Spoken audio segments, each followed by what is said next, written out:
मधुकैटवविध्वंसी विधात्री वरदे नमः। रूपं देहि जयं देहि यशो देहि दिशो जहि।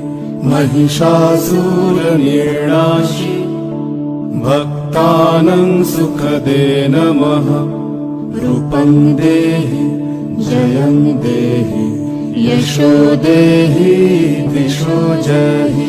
धूम्रनेत्रवदे देवी धर्मकामार्थदायिनी।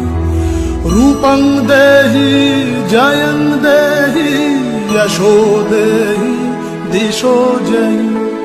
रक्तबीजवदे देवी चण्डमुण्डविनाशिनी। रूपं देहि जयं